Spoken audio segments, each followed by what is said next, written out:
As we noted in our last series, the Beatitudes of Revelation convey a sense of urgency. The events of the revelation are imminent. The time is at hand. The reader must understand the book's meaning and then take steps to ensure his or her safety. Joseph Smith, in his prophetic restoration, changed the text of verse 3 from "For the time is at hand" to "The time of the coming of the Lord draweth nigh." The words are different, but the urgency is still there. The revelation, according to John, is about things which must shortly come to pass. There is no time for delay if one is to save himself. It is the imminence of the coming events and the urgency of the need to prepare that is the driving impetus of the whole revelation.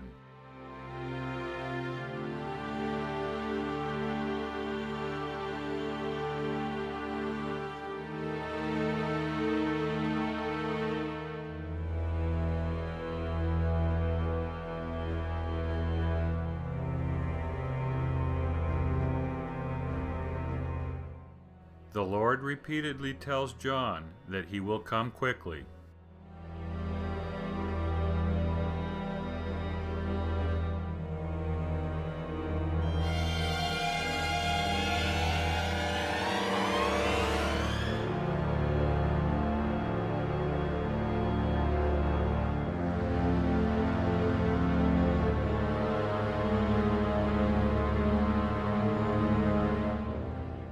The Greek word translated as quickly is tahu.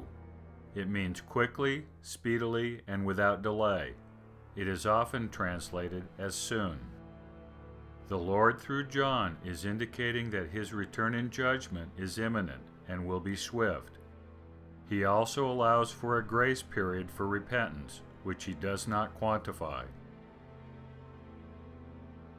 In our own dispensation, the Lord uses the same phrase and in the same context. He repeatedly reminds his saints that he will come quickly, meaning swift and soon.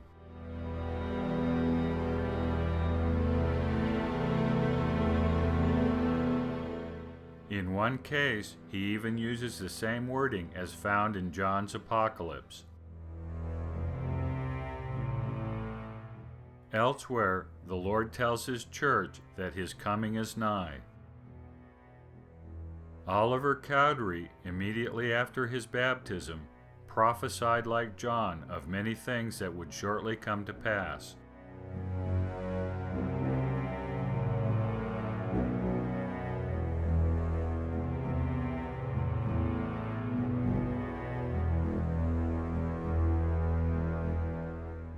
We know, of course, that the events recorded by John have not occurred. They still loom in the future. How then could the events described by John, presumably almost 2,000 years ago, have been imminent or soon, let alone urgent? The same question could be asked of the Lord's statements in our dispensation. Each of the Lord's statements that he would come quickly were made over a century and a half ago. A wait of 150 years can hardly be called quickly. Does this mean that the prophecies were false? Or is it that we are not understanding something fundamental? The world assumes that the revelation of John was written approximately 2,000 years ago.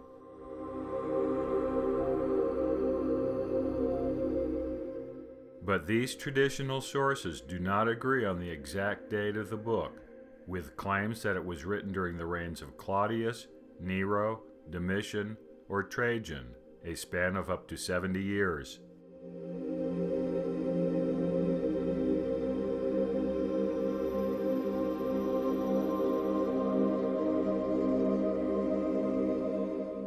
Nor do all modern scholars agree with assigning the book to the reign of Domitian.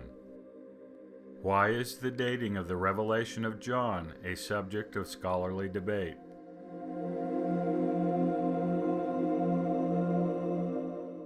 The reason that not all scholars agree on the dating of the Book of Revelation is the simple and important fact that the book itself does not have a date. Nor is there any concrete evidence in the text itself that provides a firm foundation for assigning a reliable date. Professor A.T. Fomenko, a Russian mathematician and a full member of the Russian Academy of Sciences, described the situation in no uncertain terms.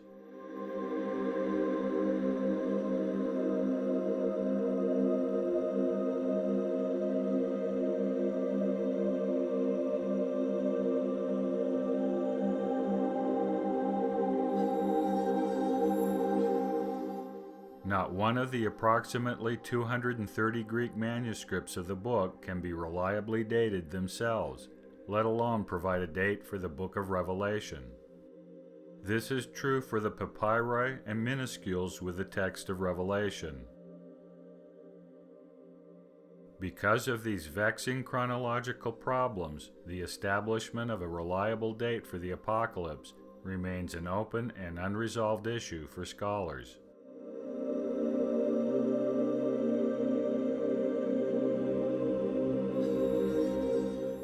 The so-called traditional sources, though appearing to provide trustworthy dates for the book, are not reliable either. Why else does this issue remain?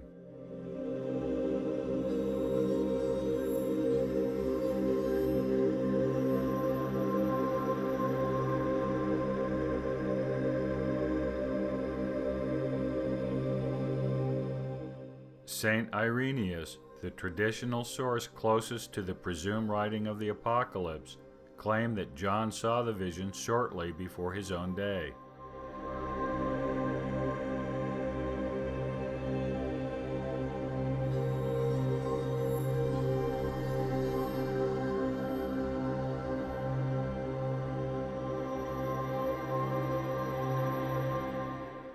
According to the accepted chronology, Domitian reigned near the end of the 1st century AD. Irenaeus's claim, recorded in his Against Heresies, is believed to have been written around 100 AD. In other words, the statement of Irenaeus was made approximately 1 century after the claimed fact. There are no contemporary claims.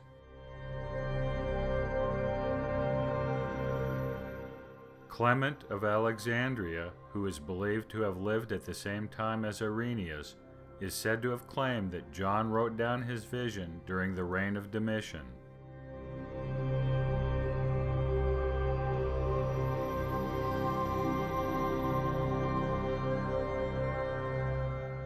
However, this claim is one of inference. In his homily, "Who is the rich man that shall be saved?" Clement said that John left the island of Patmos after the death of an unnamed tyrant. Clement states openly that he has no direct knowledge of his information, but is passing along a tale or narrative. Domitian is not explicitly named. Another 2nd century church father, Hippolytus, wrote that John gave the Apocalypse during his exile on Patmos. It was the Emperor Domitian that banished him there. The identity of Hippolytus and the authenticity of his writings are the focus of continued debate.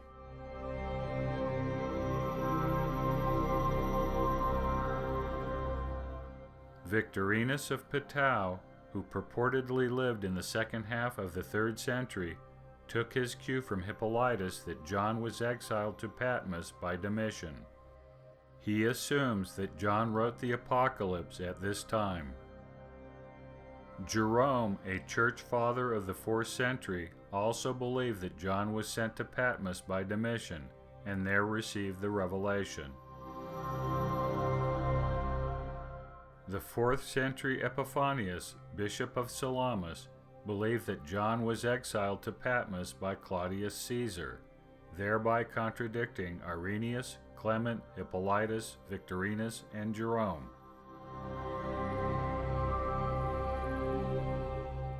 It is uncertain to which Claudius Caesar Epiphanius was referring to, Claudius or Nero, since both were known as Claudius Nero. Both Claudius and Nero lived well before Domitian.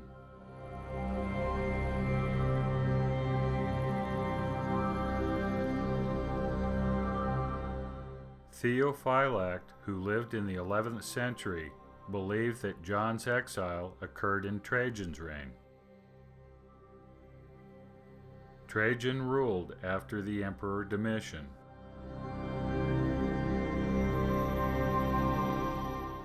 The traditional sources are the primary basis upon which historians assign an approximate date to John's apocalyptic vision. Unfortunately, the traditional sources are not contemporary with the claimed dates and are separated by a century or more.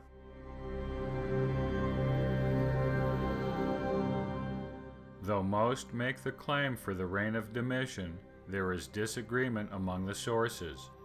One source doesn't give the name of a particular emperor, but is assumed to do so. Another is overtly passing along a tale he has heard. Modern scholars do not agree either, and for good reason. There is room for disagreement due to the unreliability of the source material.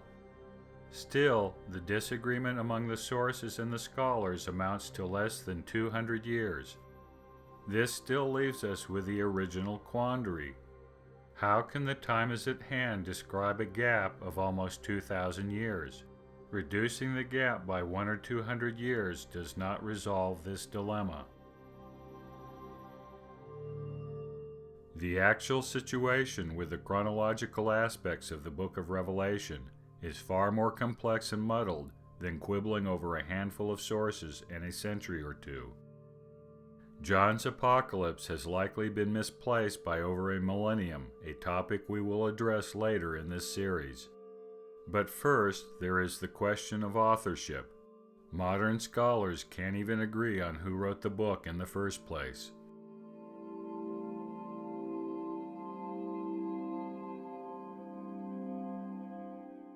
It would seem a simple thing to identify the author of the Apocalypse. After all, the writer does identify himself as John.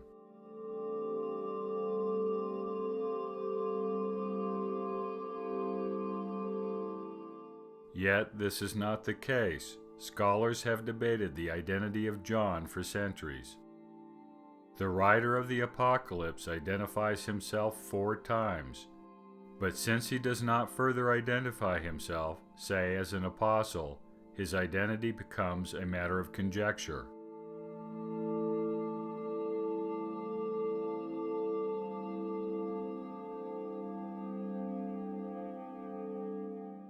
Since modern scholars cannot agree, the author of the Apocalypse is given the nondescript name John of Patmos.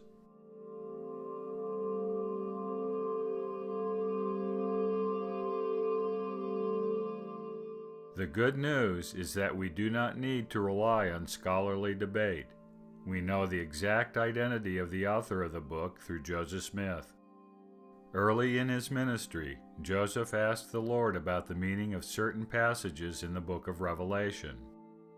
In his history, Joseph refers to John as Saint John, meaning John the Apostle. The Lord responded and confirmed the identity of the author, calling him John the Revelator, again referring to John the Apostle. The Book of Mormon provides even more definitive evidence that the John of the Book of Revelation is John the Apostle. The angel Jesus Christ informed Nephi that it would be John the Apostle who would see and write down the rest of the vision. He did so in the book we now know as the Revelation of St. John the Divine.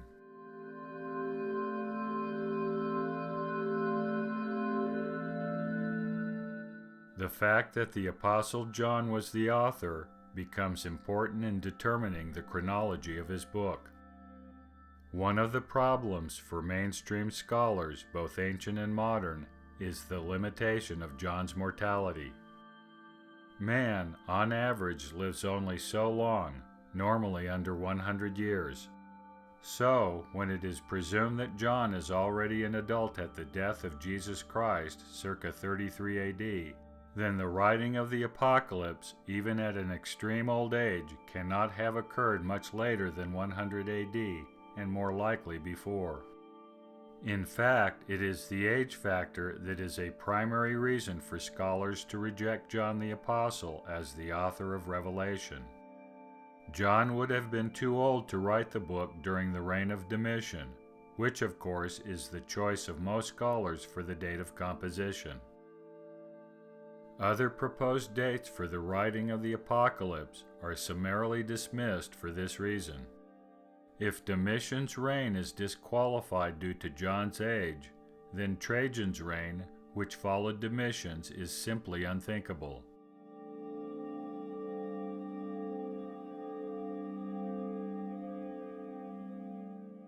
But Latter-day Saints have no such conundrum.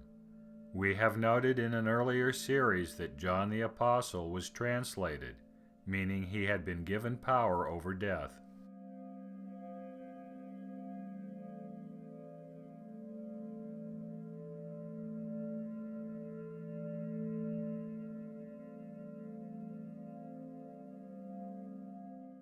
Jesus Christ gave John to remain a mortal being, or tarry until his second coming. This means that John is alive today and has not yet suffered death. It also means that there is no limitation as to when he wrote the book of Revelation.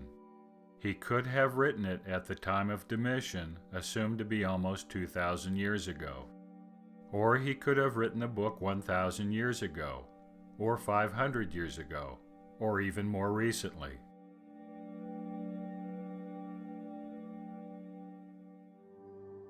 The disagreement among scholars regarding the dating of the Apocalypse and its authorship points to much deeper problems of chronology. The problem is not just the lack of agreement and reliability of the traditional sources, nor is it the fact that the book itself has no concrete historical references to allow for assigning a date. We must ask the question again: why is the dating of the Revelation of John a subject of scholarly debate?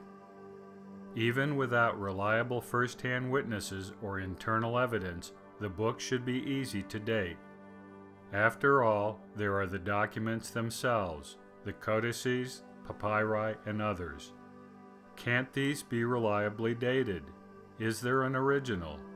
Or are there early copies of the book that can be dated to everyone's satisfaction?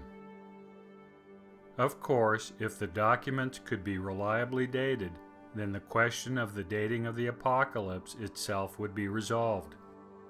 The fact that the experts don't agree with each other should tell us that the documents haven't settled the ongoing debate. So, what about the documents?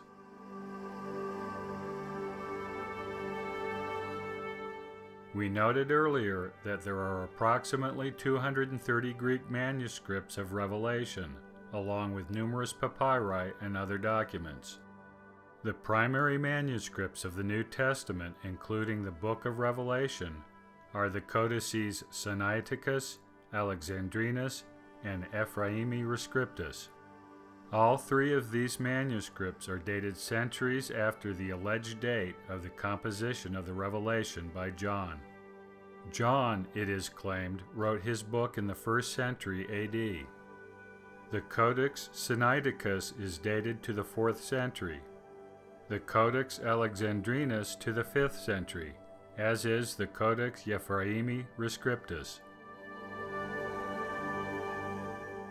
In other words, the earliest extant manuscript copy of John's Revelation dates to approximately 300 years after the vision was supposed to have been written down. This begs the question: what happened to the original records? The answer is that every single original manuscript of the New Testament, called an autograph, has been lost. We do not have an autograph of the Book of Revelation. All we have are copies and copies of copies.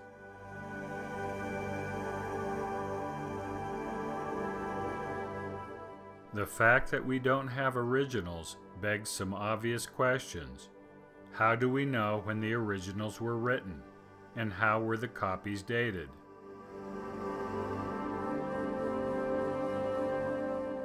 In order to answer these questions, we must first take a closer look at each of the three primary codices of the New Testament. We start with the Codex Sinaiticus, considered the earliest manuscript of the New Testament.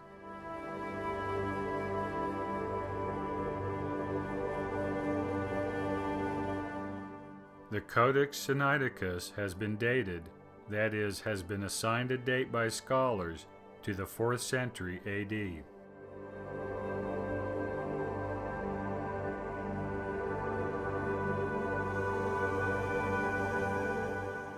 But the dating of the Codex is an artifact of scholarly conjecture and not one of verifiable fact. The Codex, as is the norm, has no publishing date or place and no name of the copyist. Without this type of information, its age must be guessed at through analysis of the text and the physical specimen itself. This is the case with all the codices. In the case of the Codex Sinaiticus, as with the other two, the age of the codex was determined through the science of paleography, the study of historical handwriting, which we will address later in the series. Yet, as we shall see, this cannot be the case. We believe a more reliable form of chronological dating is chain of custody. Chain of custody is the chronological documentation of the custody, control, transfer, and disposition of physical artifacts. It is a well-respected concept in criminal law. Chain of custody is also important in establishing the chronology and authenticity of a historical object. Scholars call it provenance.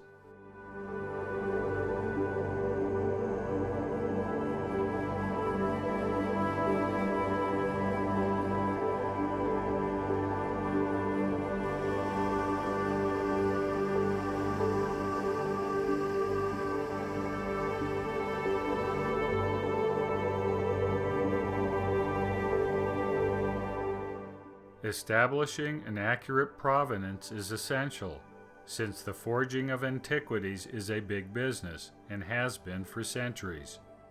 The donation of Constantine, a Roman imperial decree transferring authority over the Western Roman Empire to the Pope, is but one well-known forgery. In the case of the Codex Sinaiticus, this will be especially important, since the Codex has been claimed to be a forgery.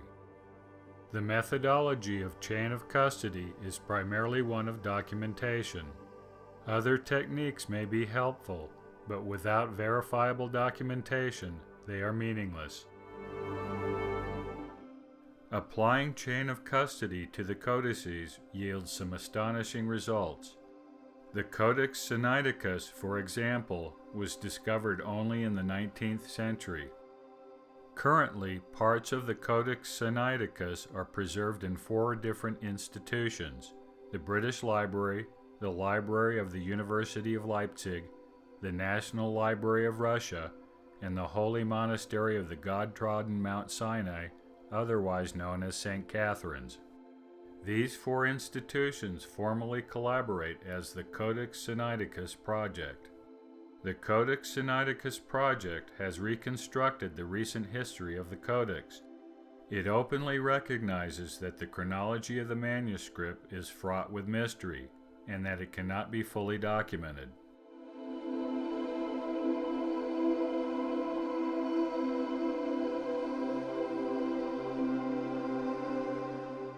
The project claims that the first reference to the Codex comes from a journal by an Italian visitor to the monastery, Vitaliano Donati.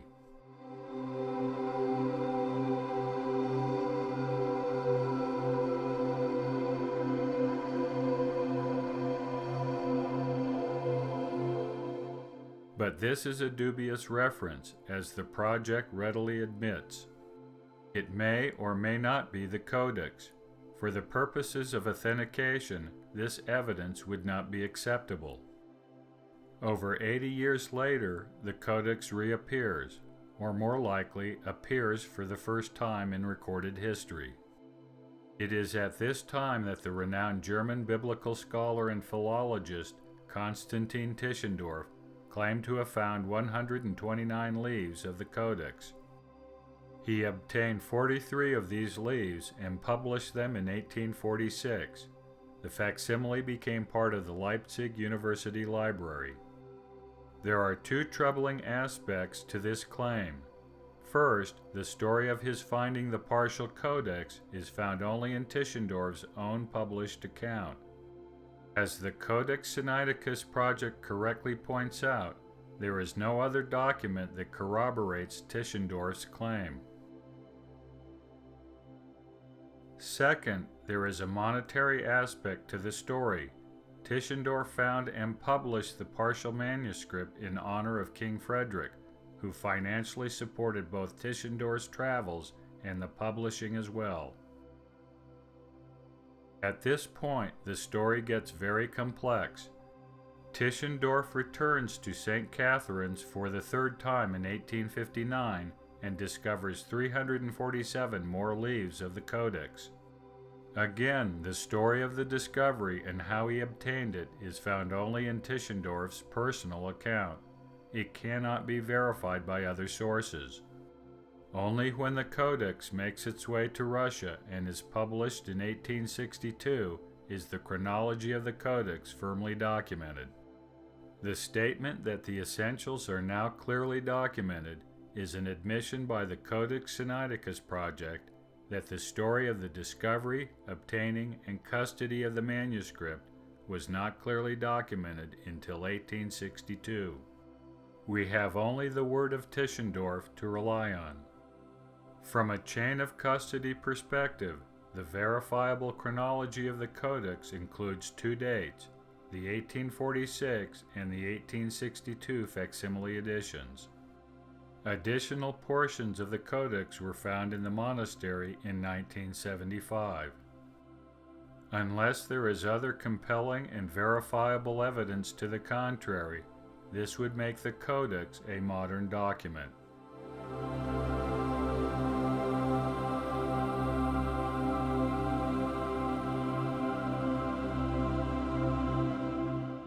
There are persistent and compelling claims that the Codex Sinaiticus is a forged document. The most famous claim of forgery was made by Constantine Simonides in 1862 when the second facsimile edition was published. Simonides claimed in the British daily newspaper The Guardian that he had written the Codex himself in 1839 at the St. Panteleimon Monastery in Athos, Greece. Whether true or not, the claim is at least plausible. Simonides was an extremely talented paleographer with an extensive knowledge of manuscripts and calligraphy. He was considered by some to be the greatest forger of his time.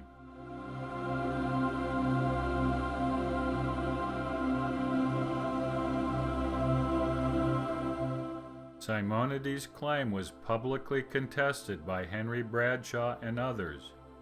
Bradshaw was a bibliographer and is considered the founder of modern bibliographical analysis.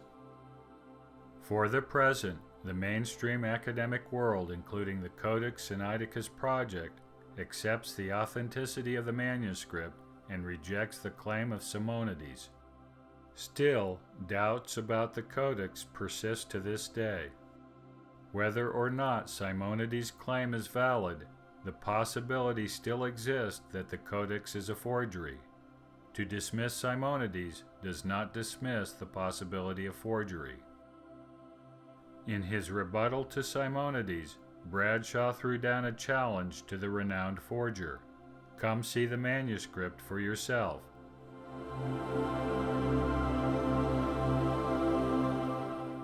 Simonides declined the offer. However, Nikolai Alexandrovich Morozov, a self-taught scientist and honorary member of the Soviet Academy of Sciences, did take the time to personally examine the Codex. His comments on the condition of the document are revealing.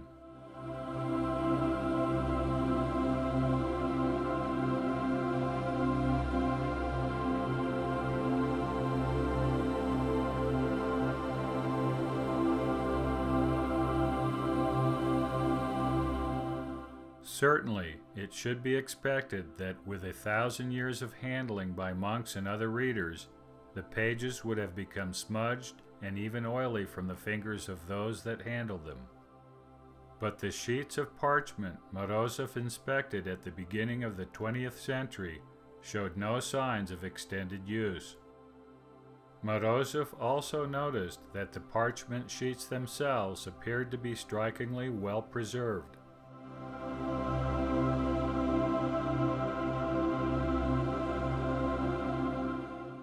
This detail is quite damning for those who claim its authenticity and its proposed dating during the 4th century AD. Morozov himself explained the problem.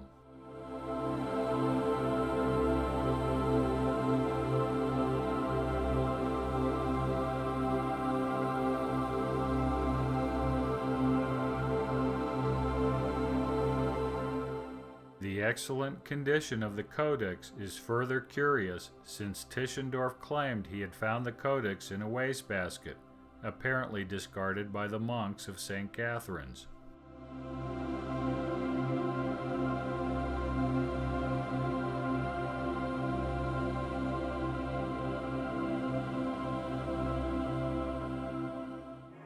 The question of whether the Codex Sinaiticus is a forgery or not may never be satisfactorily resolved. If it is a forgery, then all the murky questions about its origin can simply be dismissed, and the codex itself removed from scholarly consideration. If it is authentic, then we must live with the fact that its provenance can only be firmly established to the middle of the 19th century. Everything else resides within the realm of scholarly guesswork and debate. Having said this, modern scholars insist that the codex was written sometime in the 4th century AD. Why? The answer is found in one word: paleography.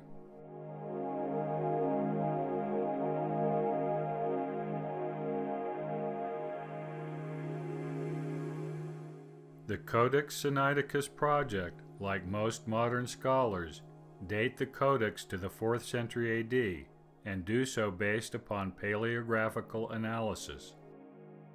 What does it mean that an analysis of handwriting allows the experts to date the book to a specific century well over 1,000 years ago? How was the date derived, and how reliable is it? Paleographical analysis compares the handwriting of an undated document with the handwriting of other documents that are assumed to have verified dates. Matches with dated documents provide a date for the new document. In order to make a comparative analysis, scholars must first establish a chronology of known manuscripts and their handwriting. Our friend Konstantin Tischendorf compiled the first catalog of manuscripts. Others have compiled additional catalogs providing, as is assumed, a more than ample repository for comparison. Two obvious questions immediately arise. First, how were the documents in the catalogs dated? And how were their dates verified?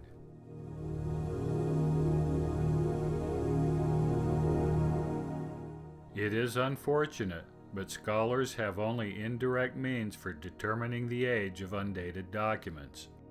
Furthermore, the assigning of dates through these indirect methodologies, such as paleography, cannot be independently verified. To do so, a scholar would have to go back in time to visit the copyist, who would presumably authenticate his work. In fact, paleography is generally used only for undated documents when direct authentication is impossible. Otherwise, paleography is unnecessary.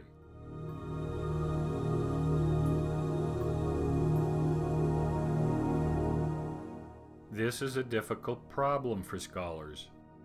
Without the ability to independently verify paleography and other forms of indirectly assigning dates to documents, these means cannot be considered reliable.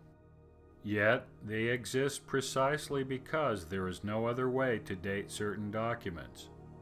As Dr. Brent Nongbre of Macquarie University in Sydney, Australia explained, paleography is used when no other method of dating is available.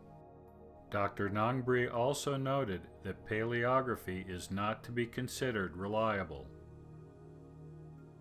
William M. Schniedewind of UCLA was even harsher in his assessment of paleography, to the point of denying it the status of a science and accusing practitioners of circular reasoning.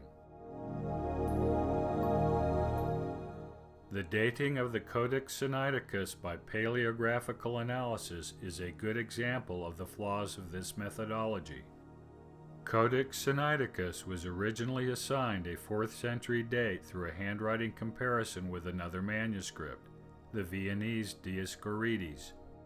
Scholars believe the date for the Dioscorides is firmly established, forming a solid basis for dating the Codex Sinaiticus. Sir Frederick George Kenyon, British paleographer and one-time president of the British Academy, describes the process for dating Sinaiticus and the other 3 oldest copies of the New Testament canon.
To make a long story short, we can draw the following conclusions.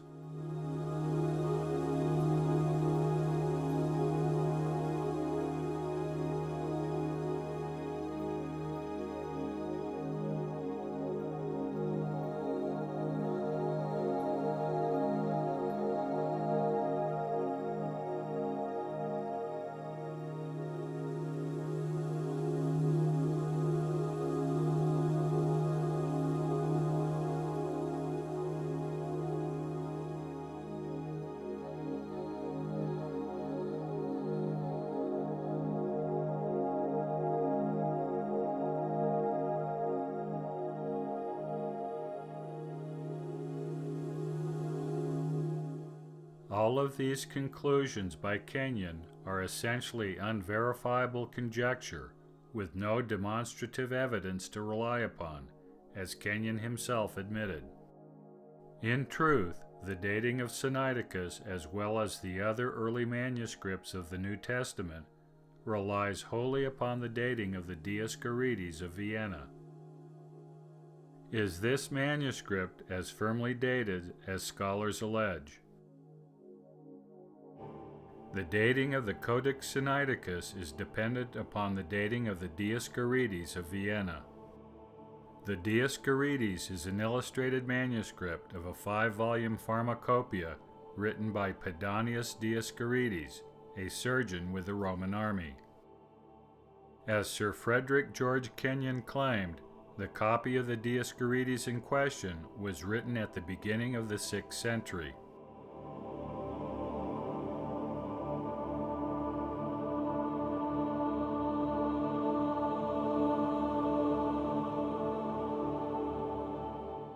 But is this true?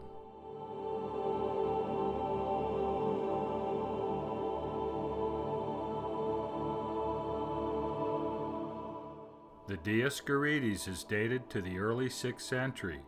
However, as is often the case, the manuscript itself was found at a much later date.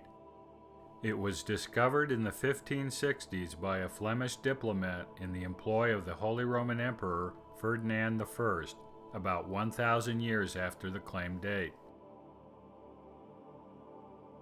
Why then do scholars believe the manuscript is 1,000 years older than a chain of custody date would suggest?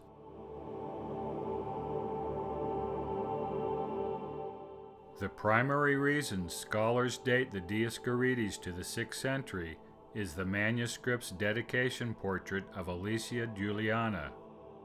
Alicia Juliana is believed to have lived in the 6th century.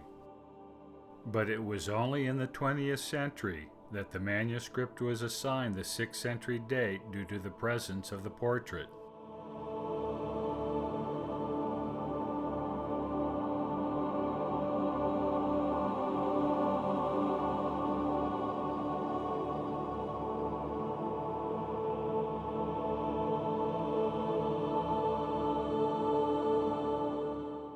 Again, we encounter oddities in the dating of a manuscript.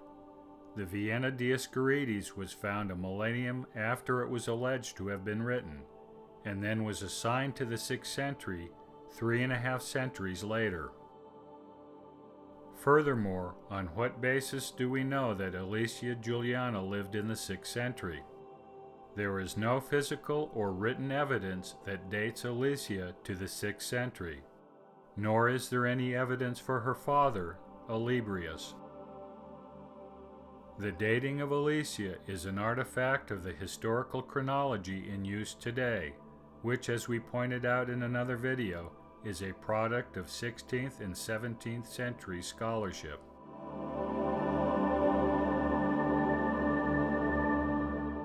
In summary, the verifiable facts from the perspective of chain of custody are as follows.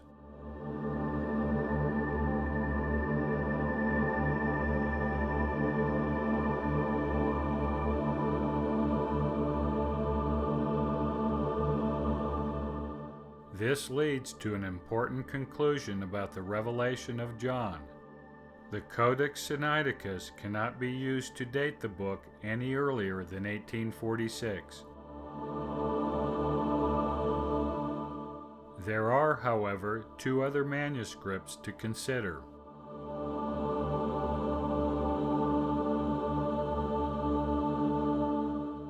The Codex Alexandrinus is dated to the 5th century AD. Like the Codex Sinaiticus, this is an assigned date derived from paleographical analysis and other indirect means. The fact is that scholars have no idea of the manuscript's origin and debate various theories to this day.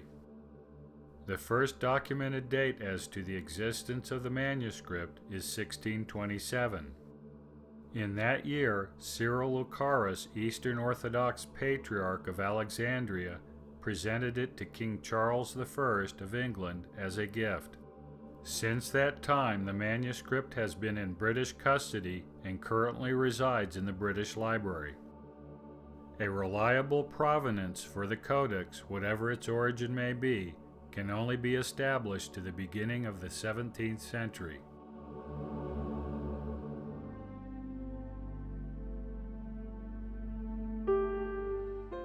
The Codex Ephraemi Rescriptus, the third of the four great unsealed manuscripts of the New Testament, and the last containing the Book of Revelation, differs from the Codices Sinaiticus and Alexandrinus in important respects.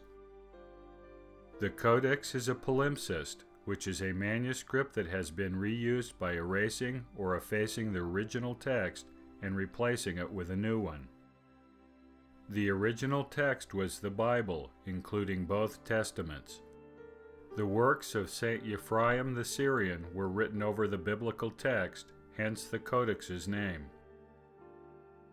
Like the Codex Alexandrinus, this codex is placed into the 5th century due to paleographic and other technical considerations.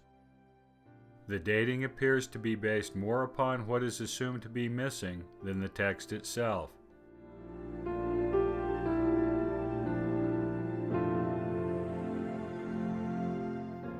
The overlying text of St. Ephraim is believed to have been written in the 12th century.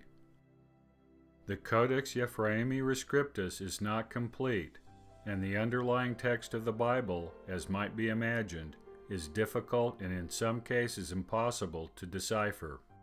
Approximately one-third of the New Testament cannot be read at all. The original biblical text was not discovered until the late 16th or early 17th century. It was Constantine Tischendorf who first reconstructed the text in the mid-19th century. The origin of the physical specimen itself is unclear. There are undocumented claims of the disposition of the codex beginning in the mid-15th century.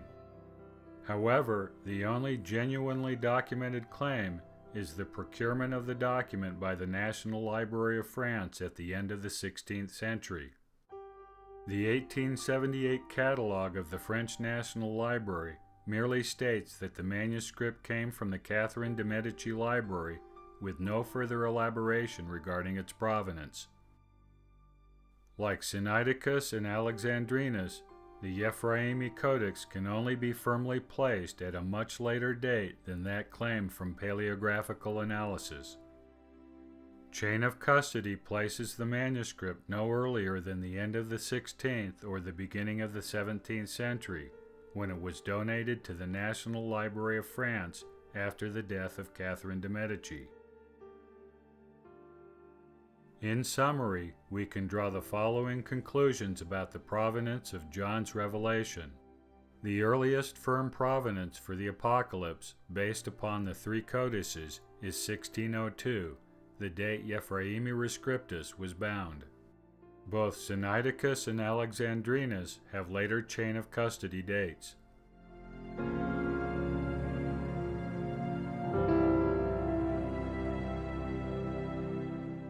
The Book of Revelation is found in other manuscripts of the New Testament. The three codices addressed thus far, Sinaiticus, Alexandrinus, and Ephraemi, are termed uncials. Uncials are manuscripts where the text is written exclusively in majuscule or uppercase letters. Currently, there are over 300 New Testament uncials, with 12 containing the Book of Revelation, in whole or in part.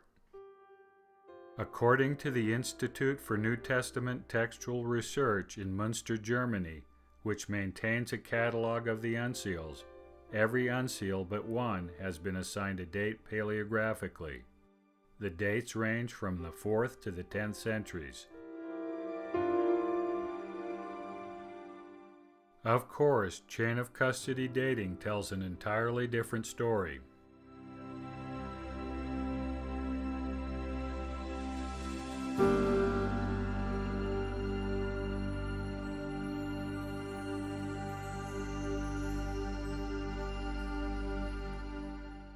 The Ephraemi Rescriptus remains the oldest manuscript with the revelation of John using chain of custody. The uncials cannot place the Book of Revelation earlier than 1602. Some of the texts of the New Testament were written in uppercase and are called uncials. The majority of manuscripts, however, were written in lowercase and are called minuscules.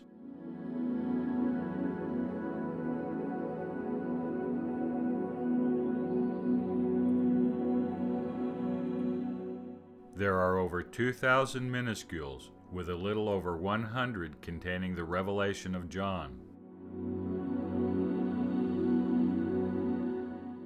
The minuscules, like their uncial counterparts, are paleographically dated, ranging from the 9th to the 19th centuries.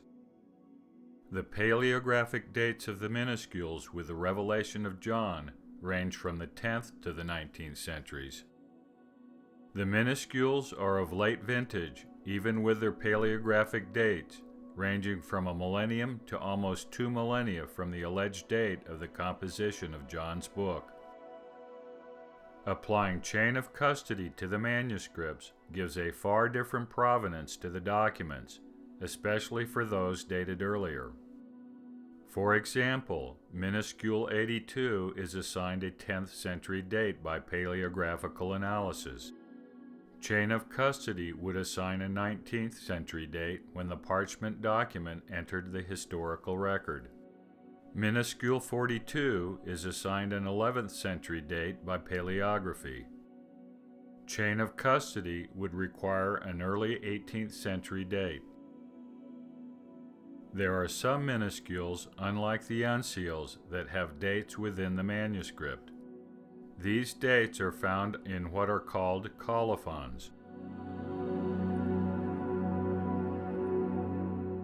For the most part, the dates in the minuscules are not Christian era dates, but dates reckoned from the creation of the world.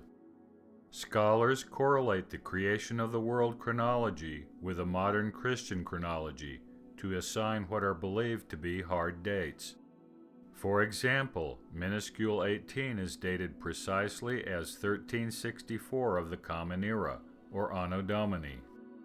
But this statement is not technically true. The colophon actually gives the year 6872, which is then calculated into the modern chronology as 1364. Unfortunately, modern scholars normally only refer to the adjusted date without informing the reader that this is not the original date. Again, it is important to note that the correlation of dates from original chronologies, such as the beginning of the world, with our current chronology is fundamentally flawed.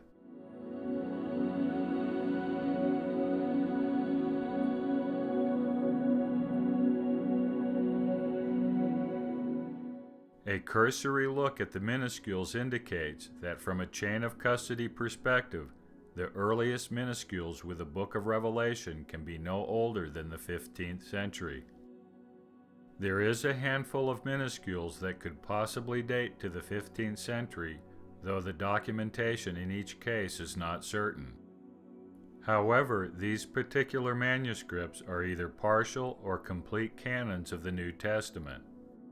The problem lies in the fact that the New Testament canon was not established until the middle of the 16th century at the Council of Trent.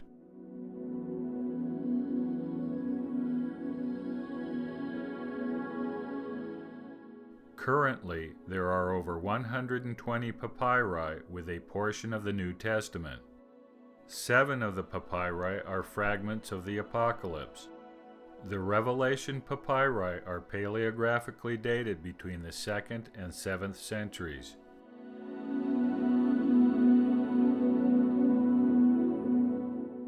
Three of the 7 papyri are part of the Oxyrhynchus papyri, which were discovered in the late 19th and early 20th centuries at an ancient rubbish dump near Oxyrhynchus, Egypt.